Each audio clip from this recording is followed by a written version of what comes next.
Hello everyone, class 9 subject science की री exam series की 5th वीडियो में आप सभी का स्वागत है। इस वीडियो का पहला क्वेश्चन है, पौधों में सरल ऊतक जटिल ऊतक से किस प्रकार भिन्न है। भिन्न होने का मतलब होता है अलग है, यानी कि हमें सरल ऊतक और जटिल ऊतक में अंतर स्पष्ट करना है। तो हमारा पहला अंतर है, जो सरल ऊतक होता है वो एक तरह की कोशिकाओं से बना होता है। इसमें यानी कि सारी कोशिकाएं कैसी होती है, एक जैसी होती है। हमें पता है ऊतक क्या होता है, कोशिकाओं का समूह होता है जो सारी मिलकर एक काम करती है और कोशिकाओं से मिलकर क्या बनते हैं, आपके ऊतक बनते हैं। लेकिन आपका जो जटिल ऊतक होता है उसमें एक से अधिक तरह की कोशिकाएं होती हैं, यानी कि एक से अधिक तरह की कोशिकाओं से बने होते हैं। सेकेंड अंतर क्या है सरल ऊतक में, कि ये क्या है, जो आपका सरल ऊतक है ये एक जैसा कार्य करता है और जो आपका जटिल ऊतक है इनके एक से अधिक कार्य भी हो सकते हैं, यानी कि एक से अधिक प्रकार के कार्य ये कर सकते हैं। तीसरा अंतर है, जो आपके सरल ऊतक होते हैं वो 3 प्रकार के होते हैं। कौन कौन से हैं, पैरेन्काइमा, कोलेनकाइमा और स्क्लेरेन्काइमा। ये क्वेश्चन आपका 1 वर्ड में भी आ सकता है कि 3 प्रकार के सरल ऊतकों के नाम बताइए, तो आप यही बताओगे पैरेन्काइमा, कोलेनकाइमा एंड स्क्लेरेन्काइमा। आपके जटिल ऊतक 2 प्रकार के होते हैं, जाइलम एंड फ्लोएम। सरल ऊतक के कार्य ये भी आपका 1 वर्ड में भी आ सकता है और आपका डिफरेंस में भी आ सकता है। पौधों को सहायता प्रदान करते हैं, जो आपके सरल ऊतक है उनका काम क्या है, पौधों को सहायता देना और भोजन का भंडारण करना पौधों के लिए। जो आपका जटिल ऊतक है उसका क्या काम है, संवहन बंडल का निर्माण करना, यानी कि संवहन बंडल को बनाना। अब संवहन बंडल क्या होते हैं, जो चीजों को पेड़ में एक जगह से दूसरी जगह लेके जाए उनको वेस्कुलर बंडल्स, जिन्हें हम इंग्लिश में भी बोलते हैं, संवहन का कार्य करे, यानी कि चीजों को ले जाने का काम करे एक स्थान से दूसरे स्थान में पेड़ में, उनको हम कहेंगे संवहन बंडल। कौन बनाता है इन्हें, आपके जटिल ऊतक बनाते हैं। क्वेश्चन नंबर 2 है, पेट्रोल और मिट्टी का तेल। मिट्टी के तेल को हम क्या बोलते हैं, कैरोसिन ऑयल, जो कि आपस में कैसे होते हैं, घुलनशील, यानी कि मिक्स हो सकते हैं, कि मिश्रण को आप कैसे पृथक करेंगे, यानी कि अलग करेंगे। पेट्रोल तथा मिट्टी के तेल में क्वथनांकों में 25 डिग्री सेल्सियस से अधिक का अंतराल है, मतलब जो उनका बॉइलिंग पॉइंट में जो डिफरेंस है वो 25 डिग्री से ज्यादा है। तो इन दोनों को हम अलग कैसे करेंगे, पृथक कैसे करेंगे, ये हमें बताना। हमें पता है कि जो आपका पेट्रोल है उसका जो बॉइलिंग पॉइंट अप्रोक्सीमेटली कितना होता है, 95 डिग्री सेल्सियस, और जो कैरोसिन ऑयल होता है यानी कि मिट्टी का तेल, उसका जो बॉइलिंग पॉइंट है उसकी जो रेंज होती है 150 टू 300 डिग्री सेल्सियस के अप्रोक्स होते हैं, depend on the impurities involve in that, यानी कि कितनी उसमें इम्प्योरिटीज वगैरह होती है, अशुद्धियां होती है। तो इसका आंसर होगा प्रभाजी आसवन विधि, यानी कि फ्रैक्शनल डिस्टिलेशन मेथड। इस मेथड का यानी कि इस विधि का सिद्धांत क्या है, जब 2 घुलनशील द्रवों के मिश्रण को जिनके क्वथनांकों में 25 डिग्री सेल्सियस से अधिक का अंतराल है, तो हम प्रभाजी आसवन विधि के द्वारा उन्हें क्या कर सकते हैं, पृथक यानी कि अलग कर सकते हैं। प्रभाजी आसवन विधि द्रवों के अवयवों के क्वथनांकों में अंतर पर आधारित होती है, यानी कि जिन द्रवों का वो मिश्रण होता है उनके क्वथनांक, बॉइलिंग पॉइंट में कितना डिफरेंस है, कितना अंतर है, उस पे ये आपकी जो विधि है डिपेंड करती है, उस पर निर्भर करती है। इस विधि में क्या होगा, कम क्वथनांक वाला द्रव पहले वाष्पित होकर अलग हो जाता है और अधिक क्वथनांक वाला द्रव आसवन फ्लास्क में ही बचा रह जाता है, क्योंकि दोनों ही द्रव अवस्था में होते हैं। तो जिसका क्वथनांक कम होगा वो क्या होगा, पहले वाष्पित हो जाएगा, गैस में कन्वर्ट होके अलग हो जाएगा, और जो दूसरा जिसका ज्यादा वो क्या है, वो नीचे ही फ्लास्क में रह जाएगा। आप यहाँ पे देख भी सकते हैं इसको, इस तरह का सेटअप होता है। मान लो ये 2 तरह के द्रवों का क्या है, मिश्रण है। जब हमने इसको हीटअप किया यहाँ से, तो क्या होगा, जिसका क्वथनांक कम होगा वो भाप में बदलकर यहाँ अलग से ही आपका क्या है, कंडेंसर, जो ठंडा करेगा उस भाप को, और फिर वो हमारा अलग से इकट्ठा हो जाएगा, और जो उसका क्वथनांक ज्यादा होगा वो इस फ्लास्क में ही रह जाएगा। क्वेश्चन नंबर 3 है, किस आधार पर जंतुओं और वनस्पतियों को एक दूसरे से भिन्न वर्ग में रखा जाता है, यानी कि क्लासिफिकेशन हम किस बेसिस पे करते हैं कि कोई भी चीज, कोई भी जो लिविंग थिंग है, आइदर वो प्लांट यानी कि पेड़ पौधे या एनिमल्स यानी कि जीव जंतु, वो इस ग्रुप में आएंगे या दूसरे ग्रुप में आएंगे। तो निम्नलिखित आधारों पर जंतु और वस्तुओं को एक दूसरे से भिन्न वर्ग में रखा जाता है। पहला आधार है कोशिकीय संगठन के आधार पर, यानी कि जो आपकी कोशिका है वो प्रोकैरियोटिक टाइप की है या यूकैरियोटिक टाइप की है। दूसरा है कोशिका भित्ति के आधार पर, उसमें कोशिका भित्ति है या नहीं है। तीसरा है पोषण क्रिया के आधार पर, वो स्वपोषी है या विषमपोषी है। तो इन आधारों पर हम क्या करते हैं, जंतुओं और वनस्पतियों का वर्गीकरण करते हैं। क्वेश्चन नंबर 4 है हाइड्रोजन एवं ऑक्सीजन द्रव्यमान के अनुसार 1:8 के अनुपात में संयोग करके क्या बनाते हैं, जल का निर्माण करते हैं। 5 ग्राम हाइड्रोजन गैस के साथ पूर्ण रूप से संयोग करने के लिए कितने ऑक्सीजन गैस के द्रव्यमान की आवश्यकता होगी। हमें पता है वाटर का फॉर्मूला क्या होता है, H2O, और जो आपका हाइड्रोजन है उसका कितना होता है 1 ग्राम। यहाँ पे 2 परमाणु है तो कितना हो गया 2 ग्राम वाटर के मॉलिक्यूल्स में, यानी कि हमारे पास हाइड्रोजन कितना हो गया 2 ग्राम, और ऑक्सीजन का कितना होता है 16 ग्राम द्रव्यमान। तो वाटर का कितना हो गया 2 + 16 यानी कि 18। हमारे पास पानी का कितना आ गया टोटल द्रव्यमान 18 ग्राम। लेकिन इसने कहा है कि जो आपका हाइड्रोजन और जो ऑक्सीजन है इनका अनुपात द्रव्यमान के अनुसार इनमें कितना अनुपात है 1:8, 1:8। कैसे आया, क्योंकि यहाँ पे आपको पता है, यहाँ पे देखो हाइड्रोजन कितना है 2 और ऑक्सीजन का कितना है 16। जब हम इनको काटेंगे तो आपका कितना आएगा 1:8। इस तरह से हमें पता चला कि ये 1:8 में मिले हुए। हाइड्रोजन का 1 है तो ऑक्सीजन के कितने 8। कहने का मतलब क्या है, ये 1:8 का 1:8 का से क्या अभिप्राय हमारा, 1 ग्राम हाइड्रोजन की संपूर्ण अभिक्रिया के लिए जो ऑक्सीजन है वो कितनी चाहिए 8 ग्राम।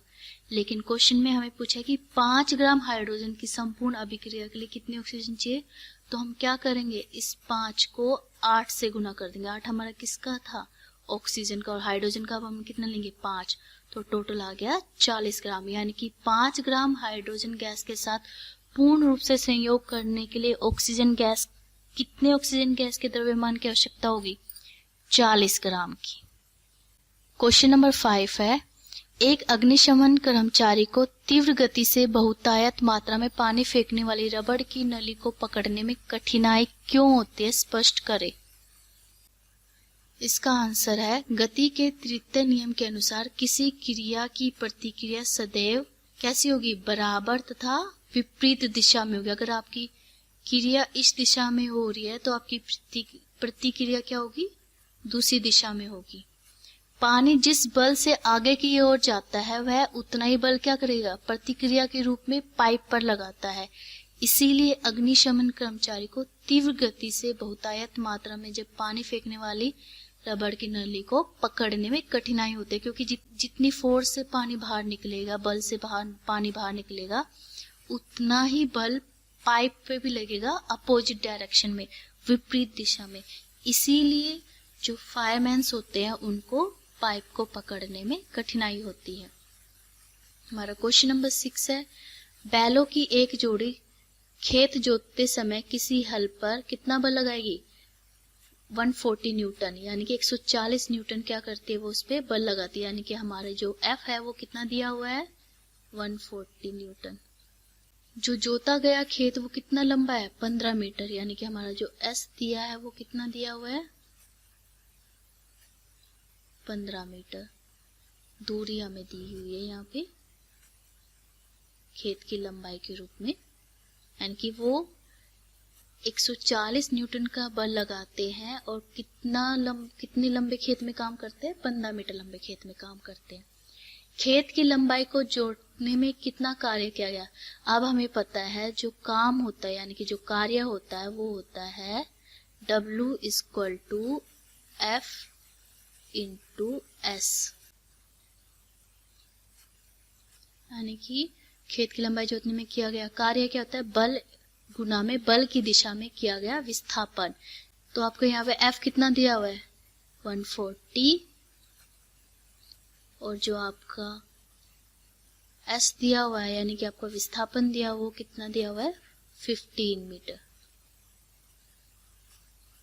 तो काम कितना हो जाएगा, इन दोनों को हम क्या करेंगे मल्टीप्लाई, बल को हम विस्थापन से गुना कर देंगे तो हमारा आ जाएगा 2100 जूल। न्यूटन मीटर भी लिख सकते हैं इसको, इकाई को हम, और इसको हम जूल में भी डिनोट कर सकते हैं, क्योंकि हमारा जो कार्य की जो इकाई होता है सही मात्रक वो क्या होता है जूल। 1 न्यूटन मीटर कितने जूल के बराबर होता है, 1 जूल के बराबर होता है। तो हम कह सकते हैं खेत द्वारा खेत की लंबाई को जोतने में किया गया कार्य बैलों के द्वारा कितना होगा 2100 जूल, 2100 जूल। क्वेश्चन नंबर 7 है, प्रतिध्वनि और अनुरणन में क्या अंतर है। मोस्ट इंपोर्टेंट क्वेश्चन, क्योंकि बहुत बार इससे वन वर्ड में भी क्वेश्चंस आ सकते हैं और आपके डिफरेंस भी आ सकता है। अलग अलग से प्रतिध्वनि के बारे में भी बहुत बार क्वेश्चन पूछा जाता है और अनुरणन के बारे में भी पूछा जाता है। तो इन दोनों में अंतर करते हैं हम। प्रतिध्वनि क्या होती है, ध्वनि तरंग के परावर्तन के कारण ध्वनि के दोहराव को हम क्या कहेंगे प्रतिध्वनि। जब जो आपकी ध्वनि तरंग है वो किसी चीज से टकरा कर फिर वापस हमें सुनाई देती है, उसको हम क्या कहेंगे प्रतिध्वनि। लेकिन अनुरणन क्या होता है, जब किसी बड़े हॉल में हॉल की दीवारों, छत तथा फर्श से बार बार परावर्तन के कारण ध्वनि का स्थायित्व क्या कहलाएगा आपका अनुरणन। यहाँ पे सिर्फ एक बार दोहराव होगा, लेकिन यहाँ पे बार बार परावर्तन के कारण क्या होगा स्थायित्व, हमें बार बार वो आवाज सुनाई देगी। प्रतिध्वनि एक बड़े खाली हॉल में उत्पन्न होती है, ध्वनि का बार बार परावर्तन नहीं होता और ध्वनि स्थायी भी नहीं होती।